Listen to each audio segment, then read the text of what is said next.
O papo de hoje é sobre gestão profissional no futebol brasileiro, um assunto que me interessa demais, um assunto que toda vez que eu tiver oportunidade eu vou falar, porque se a gente pensa que cada vez mais no campo só tem profissionais, por que fora dele não? Né? Porque dentro de campo o Brasil tem evoluído tanto, estudado, melhorado em questão de modelo de jogo, ideia, conceito, em treinamentos também, né? Metodologias e cada vez treinos melhores para jogadores melhores, e na parte de fora a gente ainda tem um certo amadorismo. Então eu quero falar hoje do case do Ituano.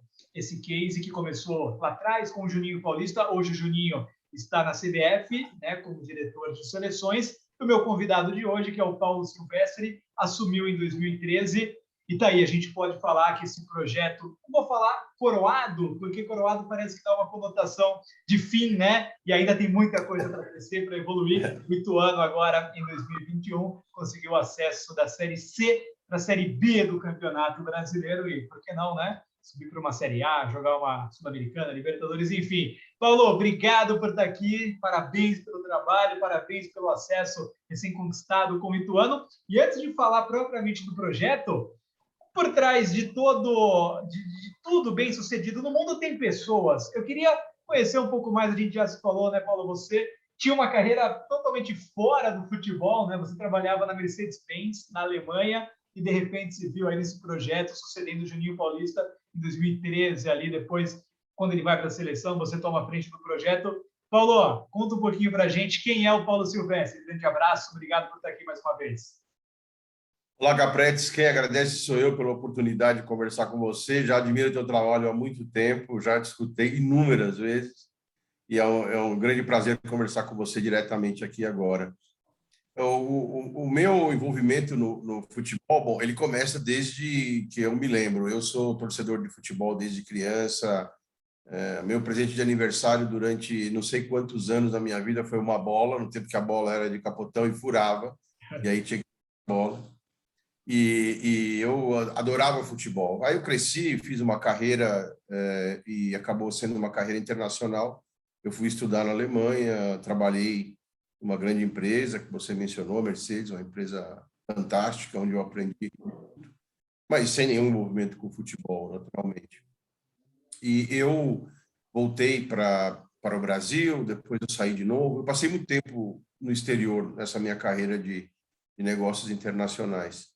Eu voltei definitivo para o Brasil em 2009, mais ou menos nessa época, a convite de um amigo meu, um grande amigo meu, Luiz Ricardo, advogado, e eu entrei num projeto de futebol modesto, no começo, que era um financiamento de um grupo de base, formação de garotos de base, e a ideia, que existe até hoje por aí, era se associar a clubes que não tinham condição financeira e de infraestrutura de montar times de base para disputar os campeonatos da federação. Sabe que aqui em São Paulo, para honrar a filiação à federação, o clube precisa disputar torneios de base ou 15-17 ou sub-20, tá? Isso é uma regra, né? Então, nós montávamos o time de base para esses clubes e, com isso, eu fui aprendendo futebol, gostando cada vez mais da parte de gestão. E aí eu fui descobrindo que, como eu não tinha sido um grande jogador, pelo contrário, eu adorava jogar futebol, mas como brincadeira, eu percebi que aí eu tinha certa habilidade para traduzir o que eu sabia fazer na minha vida profissional, que é administrar, coordenar, organizar, planejar e liderar equipes. Isso podia ser aplicado ao futebol.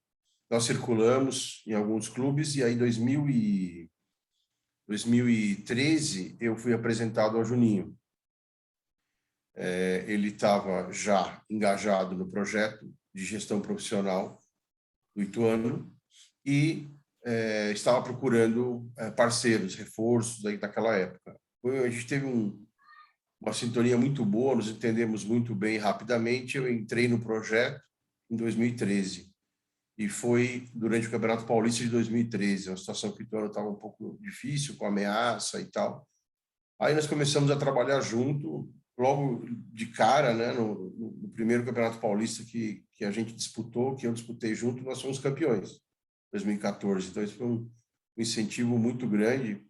E eu desenvolvi no começo, eu ajudei, assumi um pouco assim, a organização, ajudando a organizar a parte financeira, departamento jurídico, questões de administrativas, organização da parte fora do futebol e aos poucos também indo com o futebol.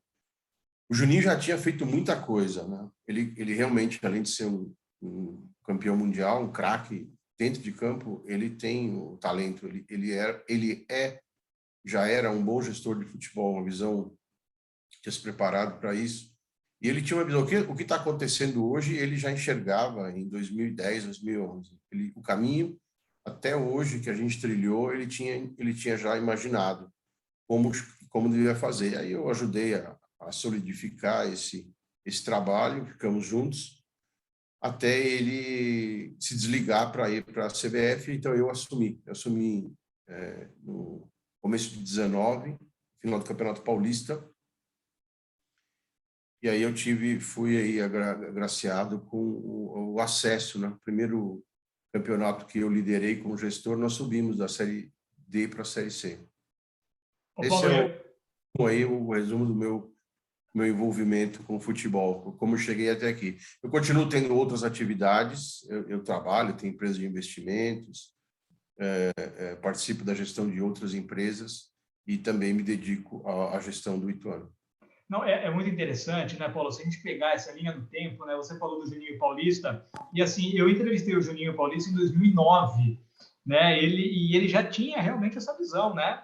Ele já tinha essa visão de gestão profissional, manutenção de treinador, depois eu quero falar também sobre isso, porque essa gestão toda do Ituano é marcada pela manutenção dos técnicos, o que é raro no futebol brasileiro, né? E o Juninho já tinha essa visão. Agora, curiosamente, as cerejas do bolo vieram com você no comando, né? Que o Juninho sonhava com série nacional, né? E é uma pequena injustiça, né? Até uma pequena injustiça, porque ele tem na verdade mais mérito do que nós estamos alcançando agora, porque ele criou um modo de trabalho, ele criou um processo de seleção de pessoas, de montagem de elenco, modo de trabalho, a filosofia do Ituano, filosofia de jogo, filosofia da base, e aí ele sabia que ia demorar para dar resultado. Então, é esperado, a gente sabia que ia demorar, porque a nossa filosofia era, nós não queremos dar um pulo e depois não conseguir sustentar. Por exemplo, o Campeonato Paulista. Nós somos campeões e logo depois a gente conseguimos, tivemos grandes vantagens pela exposição e foi excelente para o projeto, mas a gente não estava ainda no ponto de ser campeão e de chegar. Nós chegamos porque aconteceu, fomos ganhando, e aí você realmente conquista, né? Mas a nossa ideia sempre foi construir uma base para que uma conquista suceda a outra, e que você sempre pensa no ano que vem, no outro ano. Então, a qualquer momento, desde o tempo do Juninho, nós ficávamos conversando como é que vai ser o ano que vem e depois no outro ano. Aí, se acontecer isso no outro ano, vai ter Copa do Brasil, não vai ter Copa do Brasil, vai ter Série D, não vai ter Série D, vamos jogar a Copa Paulista. A gente projetava 3, 4, 5 anos, chegamos a projetar. E isso foi criado por ele, eu acho que contribuí bastante nesse processo, né? E agora me cabe conduzir o Ituano no momento em que as conquistas estão chegando. Não, com certeza, Paulo. Eu posso falar com muita propriedade que o seu papel é fundamental, porque quando o Juninho vai para a CBF, havia um temor, né? Poxa, e agora? Chegou até aqui o Ituano, e o Juninho vai sair, vai embora. De repente você veio e, como eu citei, claro, tudo numa sequência, né? Tem que ter um olhar mais macro. Você deu sequência ao trabalho, claro, com a sua cara, com a sua identidade, mas a semente já tinha sido plantada pelo Juninho lá atrás, né? E vieram essas cerejas do bolo, que são os acessos nacionais, que são complicadíssimos, parece simples, né? Não é só você ter mais dinheiro que os outros, é uma série de coisas. E aí eu quero chegar, Paulo, nessa questão da gestão profissional de vocês, né? É assim, para quem está acompanhando a gente entender de fato quais são as diferenças, Paulo, sem falar que é melhor ou pior, né? Sem juízo de valores, sim as diferenças mesmo de um clube profissional como o de vocês, que tem um gestor, que é você, que era o Juninho Paulista, da maioria dos clubes aqui no Brasil, que são extremamente políticos, né, Paulo? Tem eleição e aí se joga fora tudo que foi feito nos últimos 2, 3 anos por causa de rivalidade política, o cara quer mudar tudo, enfim. No Ituano, como que é? Você falou de processo, você falou de pessoas, o estádio, o Novelli Júnior está maravilhoso, hoje tem a parceria ali da prefeitura, enfim, o que difere hoje o Ituano da maioria dos clubes aqui no Brasil, Paulo? Olha, desde o começo, nós tentamos trazer para o futebol, para a gestão de futebol, conceitos empresariais. Não dá para fazer 100%, porque o futebol é muito especial, o futebol é muito diferente. Então, parte do sucesso, eu acho, da gestão profissional de vários clubes, incluindo o Ituano, é reconhecer as particularidades do futebol, porém aplicar conceitos de gestão profissional onde é possível. Então, tem algumas áreas em que o clube de futebol é igual a qualquer outra empresa, departamento pessoal, organização, parte financeira, pagamento, parte jurídica, isso é idêntico. Então, tem que ser organizado da melhor maneira possível, como se fosse uma empresa, com estabilidade, com aprendizado, com processos, com evolução, com sistemas. Então, isso é uma coisa que começa por aí. Isso, para nós, é o básico, contabilidade em ordem, mas tudo não ganha jogo. Aí você cria condições de trabalho para que a parte desportiva vá progredindo e melhorando. Então, eu acredito que nós não temos aqui receita para clube nenhum, cada clube tem a sua história, o clube tem a sua particularidade, decide o que é melhor para si, e um clube pode achar que é a melhor alternância de poder, que uma hora fica um, depois outra hora fica outro, pode ser. Nós não pensamos assim, nós pensamos que a continuidade é fundamental. Então, nós pensamos que para atrair profissionais, atrair patrocinadores, atrair parceiros e até atletas, é muito importante dar a certeza da continuidade. Então, na nossa gestão, nunca tem o final, vai ter um final do mandato no ano que vem, vai mudar, não se sabe o que vai acontecer.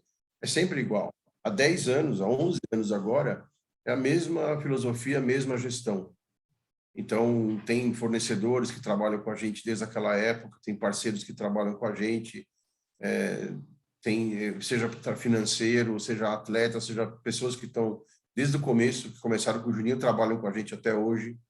Então, esse aspecto, ele cria uma segurança para todo mundo que vai participar, e aí isso passa para a área desportiva. Então, na área esportiva, você cria um departamento médico, que cada vez está melhor, que vai avançando. Você cria as áreas de apoio, infraestrutura. Primeiro não tinha campo de treinamento, tinha que alugar, depois construiu o campo de treinamento, depois construiu outro. Aí você contrata uma empresa para fazer a manutenção, o gramado fica cada vez melhor. Isso tudo é continuidade. Se vier alguém, por exemplo, falar assim, agora não vou mais dar tanta atenção para o campo. O campo está bom, não precisa ficar investindo tanto, vamos fazer outra coisa. Aí o campo vai decair, depois custa muito mais caro para arrumar, e aí acaba não fazendo. Então, a capacidade de poder iniciar um processo e falar, isso aqui vai continuar agora sempre, isso aqui sempre vai ser assim, isso diferencia. Isso eu conheço. Não, o detalhe, né? Você falou do gramado, assim, é fundamental um jogo de qualidade, tem que ter um gramado de qualidade, né? E onde você vai mandar os seus jogos, onde você vai treinar, como você vai querer que o seu jogador tenha um bom trato com a bola, você querer dominar, a bola fica pingando porque o campo é ruim, né? E aí você falando assim, pô, de repente um clube, né? Chega um gestor novo ali, aqui cuidar do campo, né? Vou pegar esse dinheiro, contratar um medalhão, ganhando mais que todo mundo. Esse filme meio que acontece aqui, né, Paulo? Eu acho que tem que ser o contrário, né? Então, assim, nós chegamos num ponto agora, na Série D, eu cheguei a um ponto de pensar em fazer um campo ruim para o Ituano, para poder treinar, para jogar nos campos que a gente teve que jogar por aí.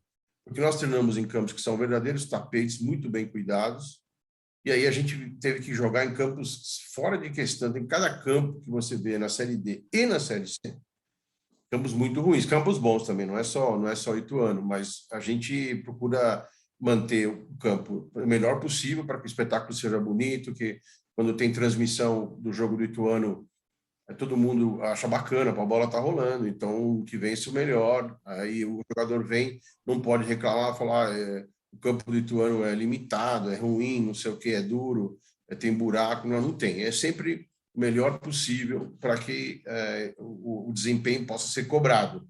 Então agora você tem que jogar o teu máximo, porque a alimentação está em ordem, tem academia, tem infraestrutura, tem transporte, quando a logística está difícil, a gente coloca recurso adicional para que a viagem seja um pouco menos cansativa. como, por exemplo, agora para Criciúma, ou para Belém, ou para Paraíba, casos recentes, para Tombos, que a gente jogou ano passado, tem uma logística muito complicada. E se tudo der certo, a gente chegar na final, nós vamos ter que ir para lá de novo. É muito difícil ir para lá. Uma logística super complicada, porque é um pouco fora de mão.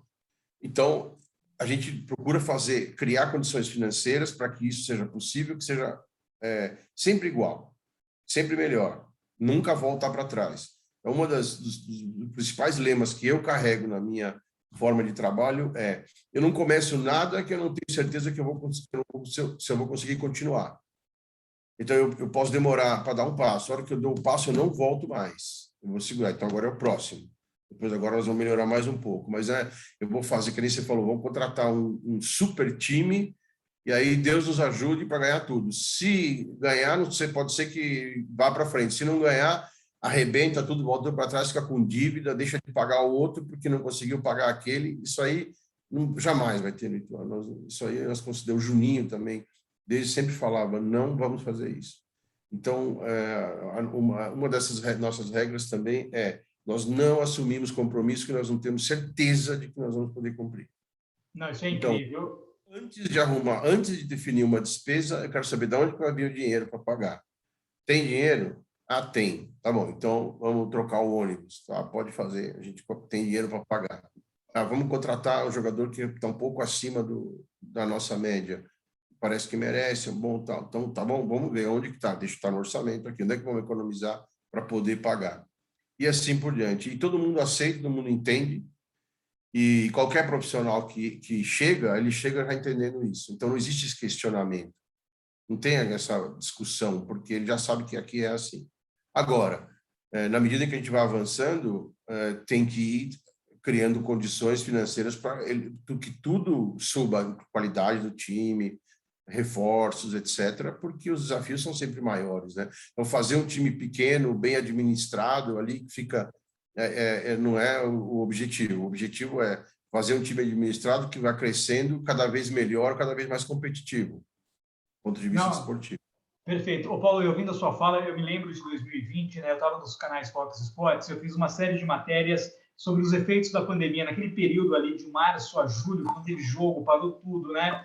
Eu entrevistei você, entrevistei o Thiago Escuro, do Bragantino, e entrevistei dirigentes de times grandes. E eu via a realidade do Ituano e do Bragantino, que são modelos de negócios diferentes, mas que têm as suas similaridades na questão profissional. Vocês sentindo, mas não tanto, né? Não tinha que atrasar salário, não tinha que demitir, estava ali conseguindo, né? E os clubes grandes, Paulo, um Deus nos acuda, os caras não tinham desesperados, de onde vão tirar dinheiro, meu Deus do céu. E eu estou falando isso para chegar na questão, Paulo, do clube empresa, do clube profissional, tem esse caso do Red Bull Bragantino agora, os resultados dentro de campo, e não só os resultados, mas a maneira com que está sendo criado, né, Paulo? Investindo em jogadores jovens, em estrutura, em logística, né? O Bragantino é um sucesso e a tendência é só melhorar. Como que você enxerga isso, Paulo? É uma tendência ou por ser Itu, por ser Bragança Paulista, é uma realidade que, por exemplo, um Corinthians, um Palmeiras, um São Paulo, um Flamengo, um Vasco, um Cruzeiro, por serem clubes de massa, eles não conseguem fazer o que vocês fazem, Paulo? Como que você enxerga isso? Olha, essa é uma pergunta muito boa e muito difícil, Gabriel. Isso é difícil, essa pergunta, porque, como eu falei antes, não tenho receita para outros clubes, né? Mas eu acredito, uma coisa eu tenho convicção, o futuro é o clube empresa. O modelo associação desportiva sem fins lucrativos, ele se esgotou para o futebol profissional. E, na verdade, já não é mais adequado uma associação como são os times de futebol, ela tem um objetivo não sem fins lucrativos, não é empresarial. A associação ela tem que ser a associação dos amigos de bairro, uma associação para apoiar alguma coisa, uma associação beneficente, uma associação amadora. Isso sim faz sentido. E todas as proteções, as limitações que ela tem. Um grande clube de futebol com milhões de torcedores tem arrecadações altíssimas, tem resultado de transferência de atletas, prêmios de participação de competição. Então, são recursos altíssimos que não não fazem muito sentido se ser desenvolvido numa associação. Envolve responsabilidade, né? Uma empresa significa responsabilidade de gestão definida no Código Civil, Código Penal, etc. E a associação não, a associação, e quem assumir a associação é como se fosse uma coisa voluntária, né? Para ajudar, e não combina com o esporte profissional, o nível que é feito no Brasil, que dá emprego para milhares, milhões de pessoas. Então, essa é uma convicção minha, e eu não acredito que o futebol profissional possa continuar sendo desempenhado em associações. O processo de transição é lento, e ele não pode ser feito de uma vez só, e cada agremiação tem que ver o que é melhor para ela. A lei agora foi alterada, não existe obrigatoriedade, mas eu estou dentro daqueles que acreditam que os clubes que se transformarem em clubes e empresas vão ter vantagens enormes daqui para frente. Porque aí é bem feito, é cobrado, não dá para fazer modelos que arrebentem, que você quebra, depois começa de novo, quebra, começa de novo, a empresa não pode fazer isso. E essa disciplina financeira forçada vai levar, então, a uma performance do clube muito mais sólida, e nós vamos chegar um dia à realidade que existe na Europa, do ponto de vista dos clubes muito organizados, mesmo aqueles que continuaram sendo associação, ou que têm forma mista, mas eles trabalham dentro de um sistema de disciplina financeira muito grande. Nós temos vários casos no Brasil já, de clubes extremamente bem administrados, né? Mesmo aqueles que são associação. Não precisa ser clube empresa para praticar a boa administração. O Ituano não é um clube empresa. O Ituano, ele tem uma terceirização da gestão. Nós somos uma empresa que tem um contrato de super longo prazo com o clube para fazer a gestão. E isso pode ser modelo para outros ou não, cada um tem que saber, mas os conceitos de gestão profissional, eles têm vantagens enormes em qualquer atividade que exija planejamento de longo prazo. E o futebol, obviamente, é o caso. Com certeza. Ô, Paulo, deixa eu trazer, então, para uma área prática, treinador e jogador. Eu quero falar dos dois. Começar com o treinador, Paulo, porque tem um perfil, né? Você vê que não é aleatório o técnico chegar no Ituano. E longevidade. Pega lá atrás o Doriva, campeão paulista em 2014. Quanto tempo ele não ficou com o Juninho Paulista, né? E sem ganhar, sem ser campeão, né? O objetivo do Ituano era ser campeão, talvez não, mas não mandava embora. Vinícius Bergantin, um caso recente agora, foi o mais longevo ali por um grande tempo. Agora o Mazzola que foi e voltou identificado também. Como que é isso, Paulo? Como que vocês escolhem? É um perfil? É uma entrevista? Dá para ver que tem alguma coisa diferente ali na escolha do treinador do Ituano, né? Olha, esse eu acho que é mais um conceito que a gente traz também de gestão, que é ninguém é maior do que o clube, ninguém pode ser maior do que a organização, do que a instituição. Então, nós temos uma filosofia definida, que a gente está convencido que é essa filosofia. É isso que nós queremos fazer. Todo profissional, incluindo o treinador, quem entrar, ele tem que aceitar nossa filosofia e se enquadrar. Então, eu quero trabalhar dentro dessa filosofia, quero crescer junto, quero participar. Então, a primeira barreira é essa. Se a gente pensa que um determinado profissional não vai se encaixar nesse perfil, seja ele o roupeiro, ou o treinador, ou o executivo de futebol, ou o pessoal que trabalha na administração, então ele não entra. Então, a gente já tenta não cometer esse erro. E depois a gente conversa muito e analisa. No caso do treinador, nós entendemos que ele tem uma função muito maior, muito mais ampla do que montar o time e dirigir o time na beira do campo. Veja o Vinícius Bergantin, por exemplo. O Vinícius, ele era um ídolo do Ituano, né? Ele jogou no Ituano, foi campeão em 2002. Depois teve uma carreira muito interessante, também de sucesso na Alemanha.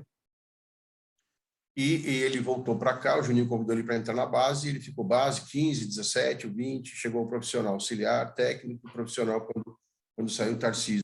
Foi um outro treinador que ficou bastante tempo com a gente. Encaixou muito também no perfil. Tarcísio Pugliese, com certeza. Além de ele ter sido treinador do acesso comigo, da D para a C, em 2019, ele ajudou a formar inúmeros atletas da base. O tempo que ele dedicou em conversas, orientação, treinamento, preparo para esses atletas, ninguém vê quem está fora, mas nós vimos.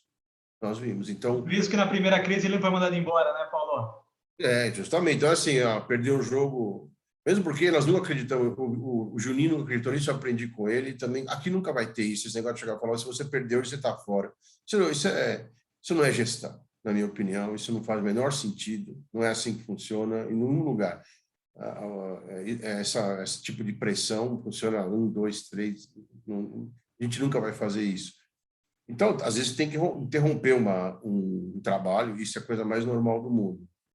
Agora, ele ficou e ele ajudou a montar, ele participou de processo, participou da formação do DNA do que é o Ituano hoje, e ele formou muitos atletas que depois foram negociados, que deu recurso para o Ituano, que o Ituano pôde investir e continuar crescendo. Então, a contribuição do treinador tem que ser essa. O Doriva foi muito isso. O Doriva teve na base, o Doriva gerou, e outros profissionais, mas sob a liderança dele, ele gerou os primeiros talentos que saíram, a primeira geração de talentos da base do Ituano, quando o Juninho criou a base de novo, porque o Ituano já não tinha mais base de muito tempo, estava tudo abandonado aqui, né?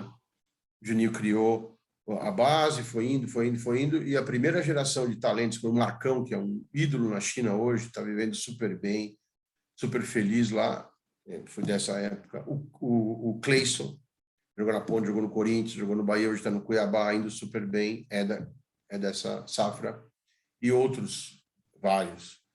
E então a capacidade de contribuição de um profissional, no caso do treinador, é medido por aí. Quando a gente conversou com o Mazzola, eu conheci o Mazzola pessoalmente no jogo de 2016, nós fomos jogar contra o CSA, lá na Série D nós perdemos aqui, perdemos lá. A equipe deles era muito superior, não tinha condições.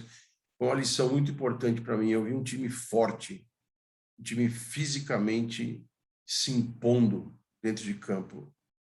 90 minutos, 180, foi 90 aqui, nós perdemos e perdemos lá de novo. Eu conheci o Mazzola. E quando depois a gente disputou a Série C aqui e a gente perdeu no quadrangular, né, nós chegamos em segundo na primeira fase e no quadrangular ficamos em último. E eu cheguei à conclusão, de novo, a mesma conclusão, o Ituano precisa de um time mais forte. Não forte no sentido de qualidade, isso também, mas, em primeiro lugar, força física.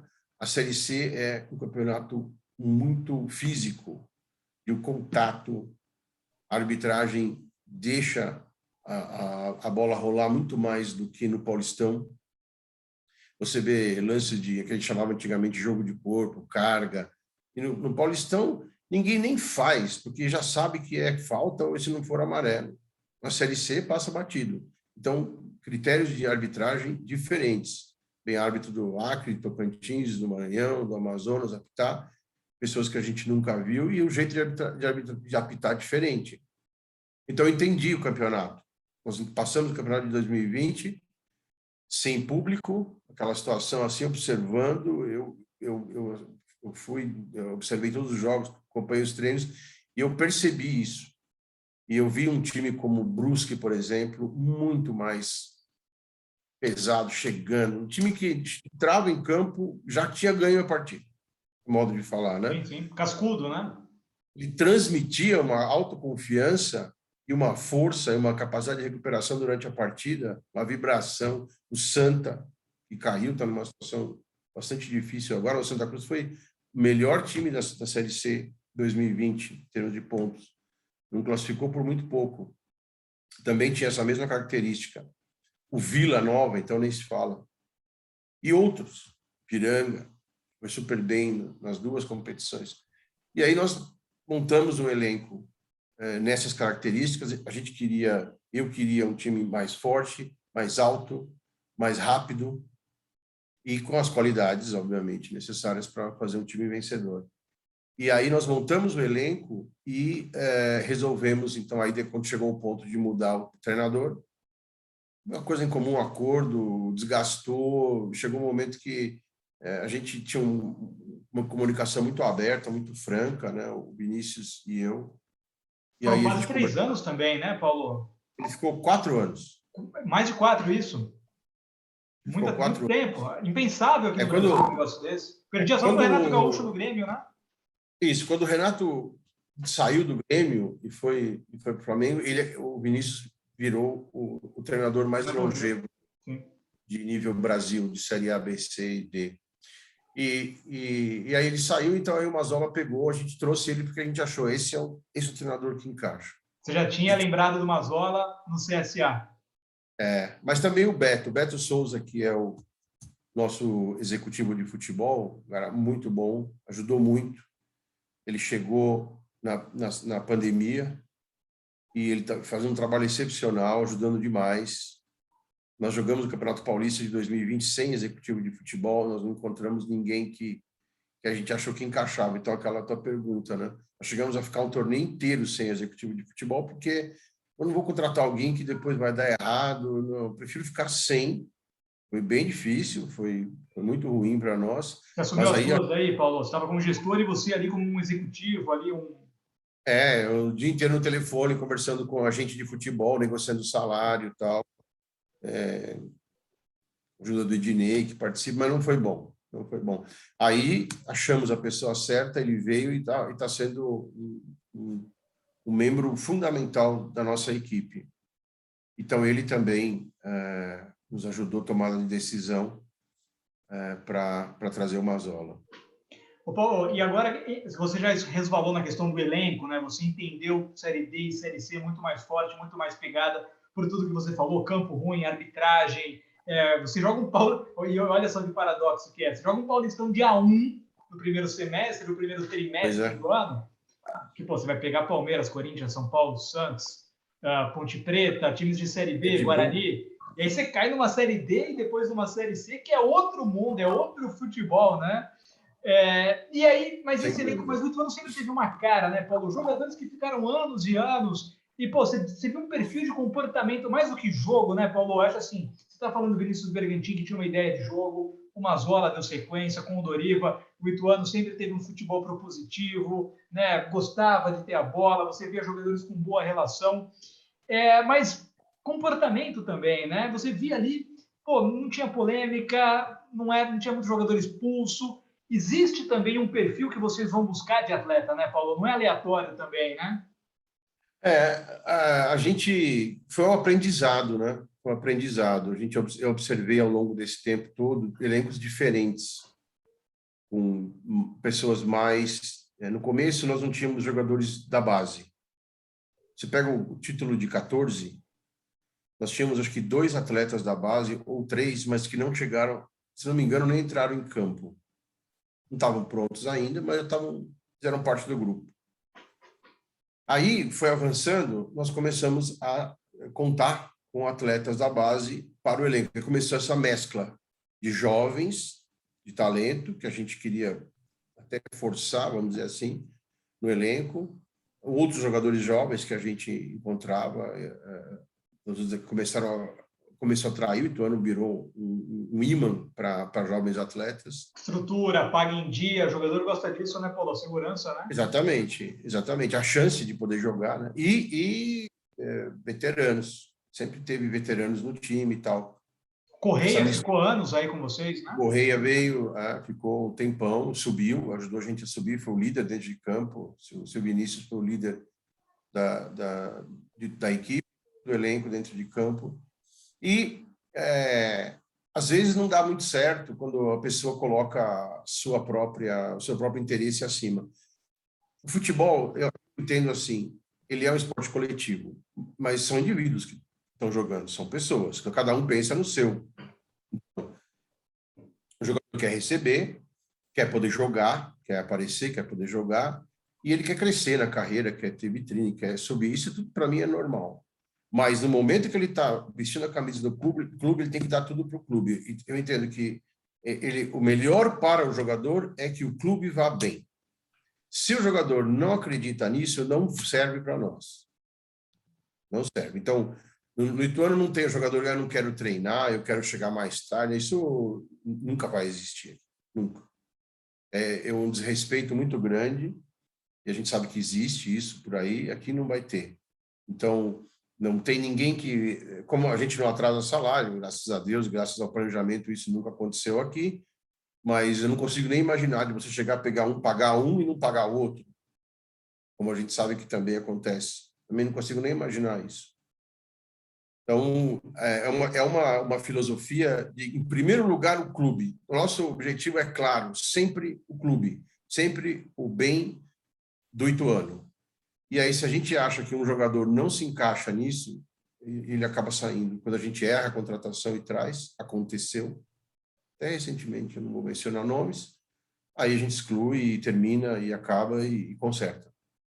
Então, não, mas o saldo é positivo, né, Paulo? Da comissão encaixa nesse perfil e os atletas também. Esse elenco que está agora, dá gosto. Eu gosto de ir no vestiário, eu gosto de frequentar um treino. Eu não tenho tempo para interagir tanto assim, mas eu sinto uma admiração muito grande por eles.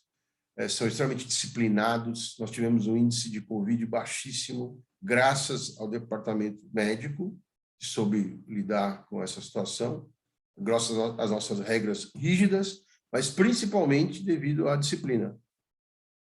A orientação era: fiquem em casa, não saiam, evitem isso, evitem aquilo. E eles atenderam. Então, tanto o elenco de 2020 quanto o elenco de 2021, eles foram extremamente responsáveis e merecem todo o nosso respeito por isso. Então, você tem razão. Tem que encaixar no nosso perfil, senão é melhor não vir para cá. Não, e um mantra de contratação é: você vai errar. Erre o menos possível. Isso no mundo inteiro. Qualquer manual de gestão esportiva. É ser humano, né, Paulo? Não tem garantia nenhuma, cara, que vai dar certo na nossa cultura. Eu me lembro muitas vezes o Juninho falava: vamos trazer fulano. Tem certeza? Ele falou: isso aí vamos trazer. É bem possível que vire um daqueles que a gente vai lamentar que a gente trouxe, mas vamos lá, algum vai dar errado mesmo. E aí, às vezes dava certo, né? Não é uma ciência exata isso. Claro. Tudo menos exato. Não, futebol, né? É aleatório, imprevisível, por isso que é tão apaixonante. Ô, Paulo, para a gente já encerrando e te agradecendo demais, uma aula de gestão, é esse conteúdo que eu quero trazer para o público aqui, é disso que a gente tem que falar, é isso que faz a conversa subir de nível. Eu quero tocar na questão de planejamento, e aí usando o seu case, Paulo, até para quem está acompanhando a gente entender, né? Você falava que tem ali vários planejamentos na mesa, porque o futebol é imprevisível, acabamos de falar, né? Se você fica na divisão, se você cai de divisão ou se você sobe de divisão. Eu te trouxe aqui 3 cenários que um campeonato aí, tiro curto da Série C, podia te dar. Você cair para a Série D, voltar, você permanecer na Série C ou você subir para a Série B. Chegou a Série B. Todos bem diferentes. Exato. Então, como que é isso? Diferentes. Porque você tem o Paulistão já há 20 anos, o Ituano, o clube que mais tempo do interior está na Série A1, o que não é fácil. Exato. Não é fácil. Mas como que é isso, Paulo? Como que vocês tratam o planejamento? Como que vai ser daqui para frente? Explica para a gente, por favor, porque eu acho que é bem didático e explicativo isso aí. Bom, sempre começa pela análise da nossa capacidade financeira. Então, quanto que a gente vai conseguir dedicar para a folha de pagamento dos atletas, por exemplo, que é uma variável. Você tem os custos fixos do clube, não muda muito, né? Então, a folha salarial administrativa, a infraestrutura, o refeitório, tem alojamento da base, isso é fixo, não tem o que fazer. Tem que pagar, tem que ter o dinheiro para isso, ponto. O que você pode fazer respirar, flutuar, é a tua folha de atletas. Porque você pode falar: vou fazer um time com esse limite salarial, o mais alto, ou mais alto, ou mais alto. Isso você pode, como são atletas com contrato especial de trabalho, que começa e termina, no SLT normal, você pode fazer bem diferente de um ano para o outro. Você pode mudar radicalmente a sua folha salarial de atletas. Então, a primeira coisa é saber quanto que eu consigo ter. Não é isso? Tá. Aí, junto com a comissão, isso é uma coisa administrativa dos investidores. Aí, depois, junto com a comissão, fala o que a gente quer. Qual é a nossa meta? Então, por exemplo, esse ano, a nossa meta da Série C é subir de qualquer jeito, queremos subir. O ano passado, na Série C, eu não sei se a gente estava com essa convicção de subir. Estávamos respeitando bastante a Série C, né? Tinha acabado de subir, né?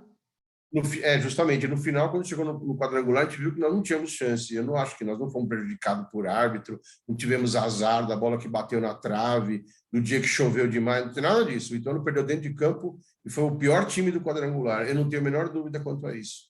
Jogasse de novo, o Ituano ia perder de novo. Em 20.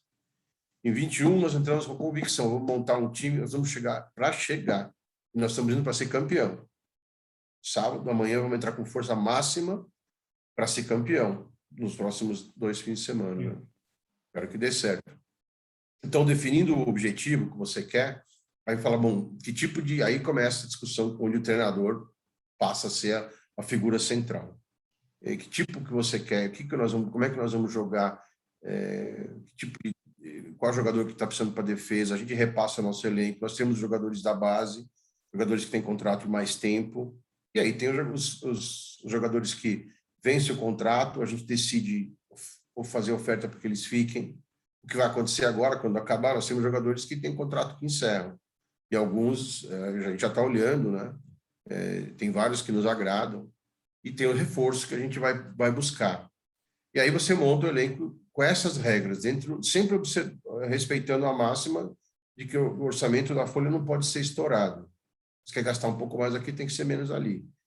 E compensando as posições, evitando de contratar 2 super atletas para uma posição, sendo que do outro lado você vai ficar muito fraco, né? Tem um equilíbrio, tentando puxar o time como um todo para cima para criar um coletivo que tenha um nível homogêneo e não tenha disparates muito grandes, tenha um excelente ataque, uma defesa fraca ou o contrário. A gente tem que procurar ter um nível, como esse caso agora atual, né? Excelente elenco. Então, esse é o planejamento. E quando a gente olha um pouco mais para frente, não adianta você ficar pensando, eu vou contratar, daqui a 2 anos eu vou tentar contratar o fulano. Isso não dá para fazer, porque esse jogador pode ter parado de jogar, o jogador pode ter ido para a Europa, o jogador pode ter explodido e não cabe mais na realidade do Ituano. Então, não adianta. A gente força na base, a gente sempre quer ter jogadores da base, desde 2014. Todos os jogos do Ituano oficiais teve pelo menos um jogador da base. E teve jogo que eu me lembro que mais da metade dos atletas em campo eram da base. A gente nem falou do Martinelli aqui, né, Paulo? Esse é um caso excepcional, mas mesmo tirando o Martinelli, tem um monte de outros que são menos noticiados e que trazem recursos para o clube quando estão jogando. Ou estão emprestados e podem voltar. Nós temos excelentes jogadores aí no Campeonato Brasileiro Série A, pertence ao Ituano. Então, essa mistura da filosofia que leva, então, à formação do elenco. Agora, tudo começa pelo financeiro. Você tem que ter certeza que você vai ter recurso para fazer o elenco no outro ano e no outro, e mesmo que não dê certo, né? As pessoas, às vezes, não gostam de ouvir isso. Fala, como é que você pode ficar pensando que o Ituano vai cair? Eu posso até não falar isso, eu não quero ouvir isso, eu não vou falar, mas na minha cabeça eu penso, porque se cair, não pode morrer. Tem que voltar. Como é que vai fazer? Agora que sai cair, vai sentar, chorar e entrar em pânico? Isso não é gestão. Você tem que ter gestão para catástrofe também. Aconteceu um problema, levanta a cabeça. O líder tem que estar sempre de cabeça erguida. O líder tem que ter otimismo para tirar a equipe da pior situação que acontecer. A gente tem sido feliz, nós não caímos na Série A1. E olha que é difícil, viu? É difícil, porque a A1 olha, a gente está jogando e você passa ficando nervoso durante a A1. Tiro curto, você pega time grande, é complicadíssimo para time do interior. Você pode pegar uma tabela, você joga com o Palmeiras, aí depois joga com o Red Bull, aí depois joga com o Corinthians, pô, chega e fala, pô, pelo amor de Deus, para, chega. Isso aí, não tem jogo fácil. Tem uma série de derrotas, uma atrás da outra, não é tanto culpa do próprio elenco, é que você pega uma máquina pela frente. O Ituano teve resultados fantásticos no Paulistão, nós enfiamos 5-1 no Santos, do São Paulo. São Paulo, imitou, sim. Foi um excelente resultado. Nós tomamos de 4-0 do Palmeiras, do Luxemburgo, depois, né, no ano seguinte, acho que foi. Então, a A1 é um campeonato terrível. Ele é fantástico, ele é rentável, ele é uma vitrine genial, extremamente bem organizado pela Federação Paulista. Ele é um padrão. Todo lugar que você vai jogar é tudo sempre igual, tudo bem organizado, começa na hora certa, tem o padrão de entrada, padrão disso, tudo certinho. Não tem nada fora do script. A Federação Paulista é excelente na organização, mas é difícil. É muito difícil mesmo. Então, a gente tem que manter, nós não podemos cair, obviamente, no Paulista, e a meta é subir. O céu tem que ser o limite, né? Não, e você vai ter, né, Paulo, algo que o Diniz sempre falava, né, que aqui no Brasil, por N situações, é muito difícil, que é calendário. Você vai ter 2022, Paulo, janeiro até novembro, porque tem Copa do Mundo, né, no Catar, no final do ano, mas você vai ter como se programar, Paulo, caramba, né, isso aí. Que privilégio, nós vamos ter A1 mais B, vai ser 52 jogos, acho que é o cálculo que fizeram aí, um jogo por semana no ano, é isso. Mas para planejar, já melhor, né? Mas já estamos bem avançados no planejamento, estamos planejando já a logística para todas as cidades, estamos fazendo cenários, se alguém vai subir, se alguém vai cair, quem vai ficar na Série B, está avançado, já, a gente tem que pensar. Essa é a vantagem de ter um pouco de pessoas que pensam nisso, né? E a nossa comissão ela está sempre olhando na frente para não ter surpresa. Que legal. Paulo, muito obrigado. Parabéns pelo resultado, parabéns pelo trabalho. Mais sucesso ainda, mais longevidade por mais gestores profissionais como você e com todo o seu pessoal aí no Ituano. Obrigado e parabéns, Paulo. Fred, muito obrigado pelas palavras, obrigado pelo encorajamento. Que é difícil, mas quando tem um sucesso como esse, vou falar para você, vale muito a pena. Futebol é fantástico. Legal, valeu. Esse então, Paulo Silvestre, gestor do Ituano. Obrigado, Paulo.